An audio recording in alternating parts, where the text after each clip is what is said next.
6 लोग हैं ना जी।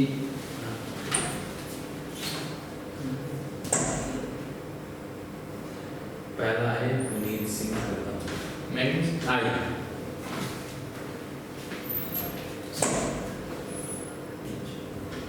क्या नंबर दे रखा है थैंक यू सर।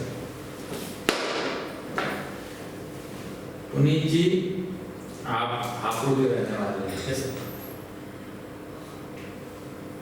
हापुड़ की 4 विशेषताएं बताइए। सर हापुड़ एक राजा कृष्ण जो थे उनका बसाया हुआ गांव था पहले। तो इसका नाम पहले हरिपुर पड़ा, फिर हरिपुर के बाद हापुड़, फिर हापुड़ पड़ा। और सर उसके बाद में यहाँ पर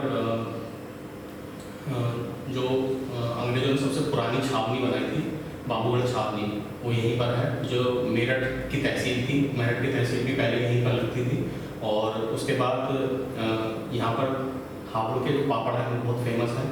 और पहले स्टील का कारोबार यहाँ बहुत कम था, लेकिन अब यहाँ पर बर्तन बनते हैं स्टील के, तो उसके लिए भी हापुड़ बहुत फेमस है सर।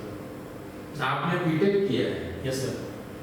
तो आपने इंजीनियरिंग करके फिर उधर क्यों नहीं ऑप्शन दिया अपना इंजीनियरिंग क्षेत्र में? सर मैंने कॉर्पोरेट वर्क में काम किया है।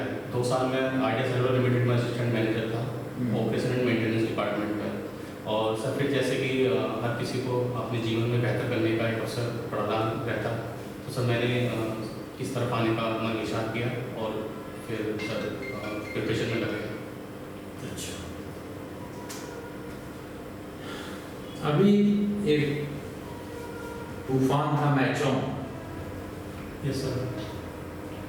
क्या है सर मोचा आया था सर एक मैचोंग? सर मैचोंग में अभी रिकॉल नहीं कर पा रहा, पर मोचा मैंने पढ़ा था सर। चलिए हम बता देंगे आपको इसके बारे में, ठीक है। मैचोंग आंध्र प्रदेश के तटीय क्षेत्रों से टकराया था, जो तूफान आया था पिछले दिनों। Yes sir. उसका नाम मैचोंग था, ठीक है। आप पोस्टल असिस्टेंट भी हो गए हैं? Yes sir. अच्छा, तो नौकरी क्या अच्छी नहीं है? सर वो तो नौकरी पर जाने के बाद ही मैं बेहतर तरीके से कह पाऊँगा, पर सर उसका ग्रेड पे लो है थोड़ा, 2400 ग्रेड। इस कारण आप इधर कर रहे हैं? सर तैयारी पैरेलल चल रही थी। जब मेरा सिलेक्शन इसमें हुआ था उस वक्त मैं प्री दे चुका था, और उसके बाद सर डीवी मेरा अभी हुआ है दिसंबर में। अच्छा, सर आप MNIT इलाहाबाद से पढ़े हैं? Yes sir. नाम MNIT इलाहाबाद की क्या विशेषताएं आपको लगती है? सर प्रदेश का सर एक IT सेक्टर का एक बेहतरीन कॉलेज में से Motilal Nehru national institute of technology को माना जाता है। और सर यहाँ से काफ़ी मतलब टैलेंटेड स्टूडेंट्स निकले हैं, जैसे कि गूगल, एडोबी और अल्फ़ाबेट, इन सब कंपनीज में भी लोगों ने काम किया है। ओके। पुनीत जी, मैं आपसे थोड़ा करंट के बारे में पूछना चाहूँगा। Yes sir. अभी COP28 हुआ था, यस सर। की आउटकम्स बता दीजिए। सर COP28 का सर यहाँ पर भारत ने अपना एक नया इनिशिएटिव लॉन्च किया है, global alliance for global green energy initiative. और सर उसके साथ में ही एक जो हमारा फंड था ग्रीन क्लाइमेट फंड, उसको मंजूरी दे दी गई है। अब उसमें एक लॉस एंड डैमेज फंड था, उसको भी मंजूरी दे दी गई है। और सारे जो नेशंस हैं उन्होंने अब ये एक निर्णय पक्का कर लिया है कि अब हम क्लाइमेट पर एक कंक्रीट रूप से काम करेंगे। जो पेरिस एग्रीमेंट में था NDCs हमारे, यस सर। वो आपको पता है? Yes sir. वो 3 NDCs बता दीजिए। सर हमारे जो NDCs हैं जो हमारे पंचामृत से भी जुड़े हुए हैं, उनमें से सर एक है 2030 तक हमें जो कार्बन की इंटेंसिटी है वो 45% से कम करनी है, तो 2005 लेवल से।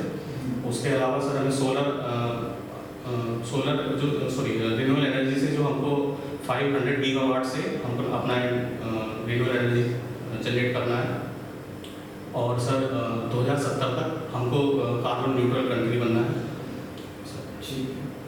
एक ये जो इजराइल पैलेस्टाइन इशू चल रहा है, सर उसमें क्या हमास एक टेररिस्ट ग्रुप है आपके अकॉर्डिंग? सर इंडियन गवर्नमेंट ने अभी तक उसको टेररिस्ट ऑर्गेनाइजेशन घोषित नहीं किया है, जैसा कि यूरोपियन की कुछ कंट्रीज ने उसको टेररिस्ट ऑर्गेनाइजेशन घोषित किया हुआ है। लेकिन आपके अकॉर्डिंग कोई ओपिनियन है आपका? सर ह्यूमैनिटेरियन ग्राउंड पे देखा जाए तो हमास ने जो अटैक किया है वो गलत है, और जो इजराइल ने भी काउंटर अटैक वहाँ पर जो हॉस्पिटल्स में बच्चों की मौत हुई है इजराइल के अटैक से, वो भी बहुत गलत है। ठीक है। आपने लिखा है कि आपकी हॉबीज है watching web series and web surfing. Yes, ma'am. Web surfing से आपका क्या मैम जनरली अभी जैसे प्रिपरेशन में ज़्यादातर चीज़ें मैं अपनी स्टडी से रिलेटेड देखता हूँ, उसके अलावा कभी कभी मैं स्टैंड अप कॉमेडीज भी देखता हूँ। Stand up comedies? ओके, तो वेब सीरीज में अभी लेटेस्ट कोई जो आपने देखी हो? अभी मैंने लेटेस्ट में एक फर्जी देखी थी और एक गन्स एंड गुलाब देखी थी। जानता है वेब सीरीज के बारे में? यस मैम, वो भी देखी मैंने। ओके, ठीक है। उसमें कुछ ऑब्जर्व किया आपने आपके अकॉर्डिंग? मैम उसमें साइबर क्राइम दिखाए गए हैं, जिसमें लोगों को फिशिंग की जाती है।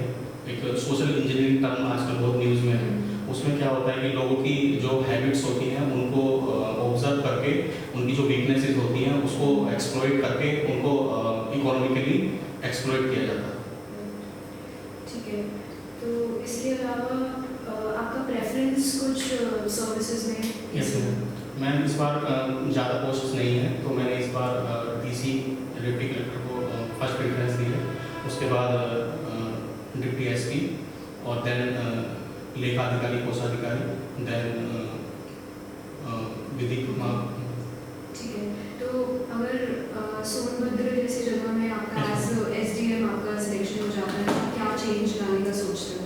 मैम ये क्षेत्र पे डिपेंड करता है कि वहाँ की बेसिक समस्याएं क्या है। मैं जब किसी क्षेत्र में जाऊँगा वहाँ पर देखूँगा कि उसकी बेसिक जो आमजन की समस्याएं हैं वो मेरी प्राथमिकता रहेगी कि जो आमजन की समस्याएं हैं उनको प्राथमिकता दी जाए। तो जैसे आप कभी गए हो ईस्ट यूपी साइड? मैं region? No ma'am, sorry. Okay, कुछ पढ़ा है इसके बारे में? Yes ma'am. लोगों की क्या जन समस्याएं क्या है? मैम लो डेवलपमेंट है वहाँ पर, एजुकेशन लेवल काफ़ी लो है, और सर मैम वहाँ पर जैसे क्रॉप्स जो है, जैसे बुंदेलखंड में रीजन में क्रॉप्स काफ़ी मतलब नहीं हो पाती है क्योंकि रिवाइंस है, तो रिवाइंस होने की वजह से एक स्पेसिफिक क्रॉप्स हैं जैसे अब मैं नहीं वहाँ एक साल से नहीं उगाई जा सकती आप है। वहाँ पे जो गाइडेंस भाषा को जानना चाहिए ताकि बेटर मैं बाहर मैम मुझे लगता है कि उसके लिए विशेष फंड्स या फिर किसी चीज़ की जैसे एक्सपर्ट्स कमेटी किसी क्षेत्र से इनिशिएटिव लिए जाने चाहिए, वो लिए जा सकते हैं। जैसे अभी हाल फिलहाल में ही उत्तर प्रदेश सरकार ने बुंदेलखंड पैकेज लॉन्च किया है ताकि वहाँ के जो होलिस्टिक डेवलपमेंट किया जा सके। तो मतलब वेबसाइट पर देखिए प्लीज, मैं दूसरी जगह मैम ये सरकार के ऊपर डिपेंड करता है, यदि उनको लगता है कि इस विभाजन ज़्यादा बेहतर है तो विभाजन किया जाना चाहिए एडमिनिस्ट्रेटिव रूप में, अदरवाइज नहीं होना चाहिए। ओके, तो आप कभी कोई गवर्नमेंट ऑफिस आपने विजिट किया है? कोई? यस मैम, एक बार मैं स्कॉलरशिप के लिए लखनऊ में गया था ऑफिस में वहाँ पर, तो मैं जब वहाँ गया था तो विजिट किया था मैंने अपनी स्कॉलरशिप के लिए। ओके, तो ऐसा कुछ आपकी ऑब्जर्वेंस जैसे कोई भी 3 अच्छी चीज़ें या 3 बुरी चीज़ें जो हमें चेंज होनी चाहिए? मैम अच्छी चीज़ ये थी कि वहाँ पर हमारी बातों को बहुत आसानी मतलब आराम से सुना गया था, और जो भी हमारी प्रॉब्लम्स थी स्कॉलरशिप को लेकर के। कौन से गवर्नमेंट ऑफिस गए थे?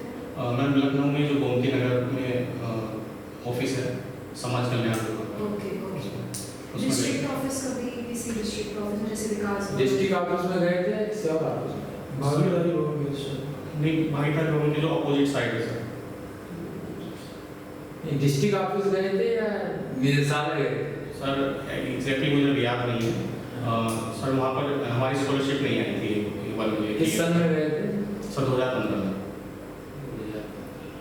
तो कोई डायरेक्ट में गए थे या जिले में गए थे? सर जो कहाँ पढ़ते थे? सर मोतीलाल नेहरू में, मोतीलाल नेहरू इलाहाबाद सर। तो ठीक है, वो तो आप निदेशालय में गए होंगे। ओके, वो तो बहुत अच्छा ऑफिस हाँ, है। yes. तो ठीक है, तो कुछ आपको ऐसा लगा जो कुछ चेंज होना चाहिए या अच्छी चीज़ें जो आपने ऑब्जर्व करी? मैम वहाँ पर जो ज़्यादातर चीज़ें थी उस वक्त मैनुअल थी, और एक मेरे को चीज़ लगता है कि उनको डिजिटलाइज किया जा सकता था। कुछ रिकॉर्ड्स जो थे उन्होंने केवल जैसे पेपर में ऑन पेपर निकाल करके देखे गए थे उस वक्त पर, वो अगर उनका डिजिटलाइजेशन हो जाता तो वो तुरंत सर्च माध्यम से देखे जा सकते थे। वो भी एक चीज़ है।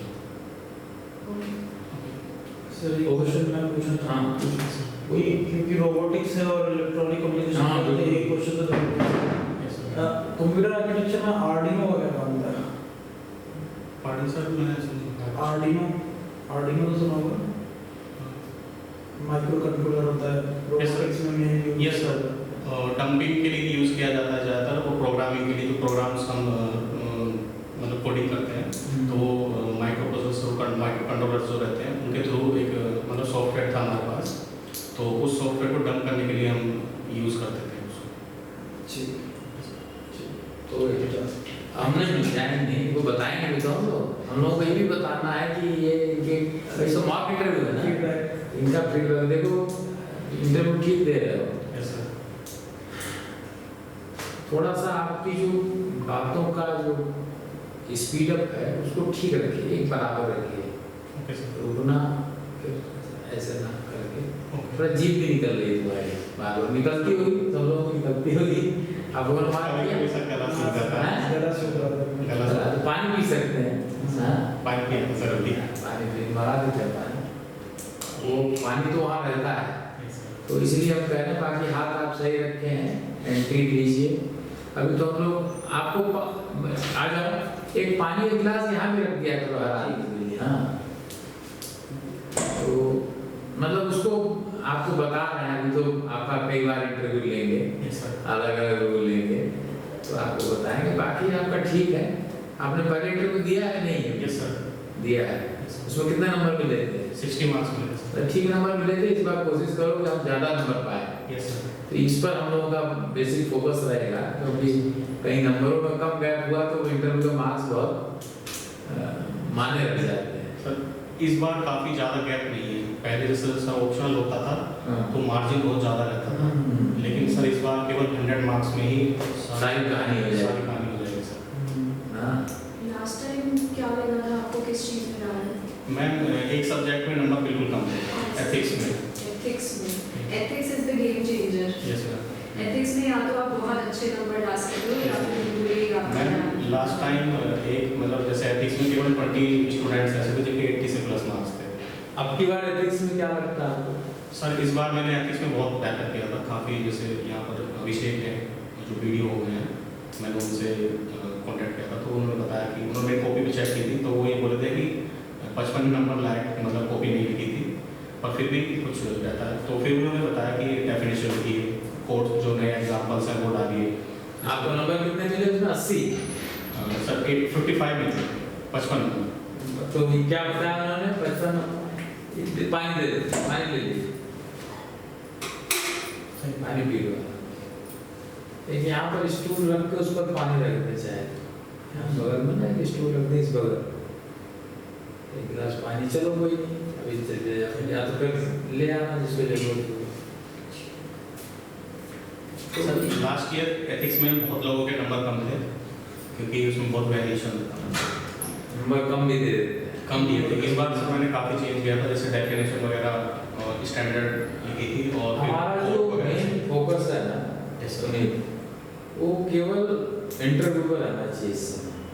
Yes, कितनी चीजें देखो, कोई सब्जेक्ट है नहीं तो जनरल स्टडीज पर ही ज़्यादा फोकस करेंगे, सिचुएशनल क्वेश्चंस पर ज़्यादा फोकस करेंगे, yes, sir. है ना, और आपकी पढ़ाई लिखाई पर।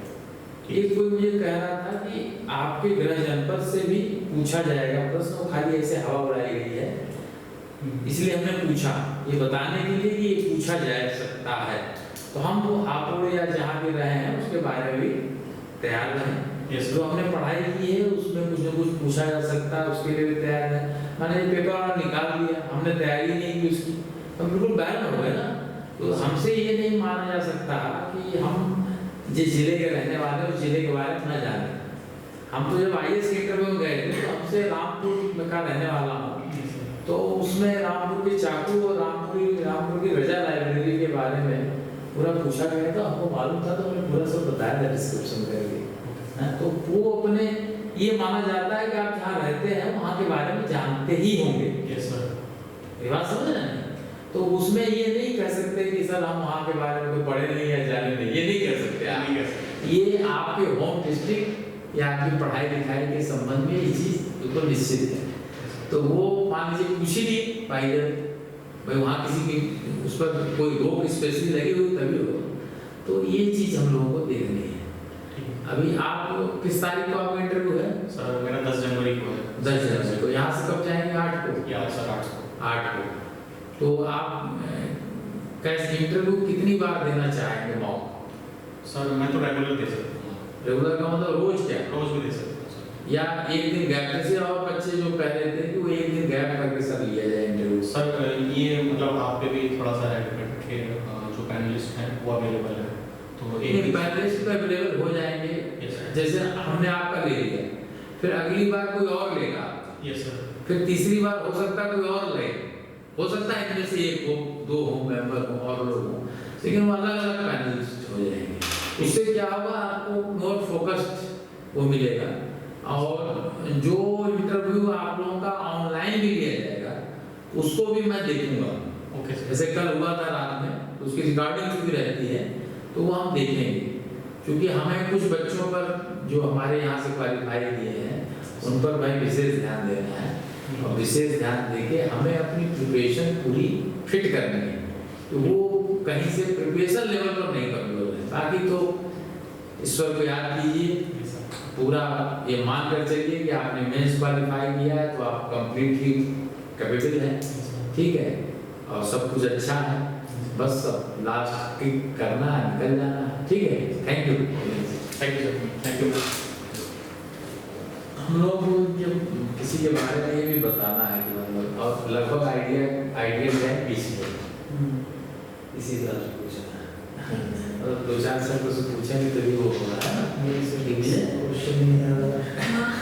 क्वेश्चन नहीं आ रहा सर इंटरव्यू में भी रह जाए तो पता होगा हमारा क्या? नहीं, पता नहीं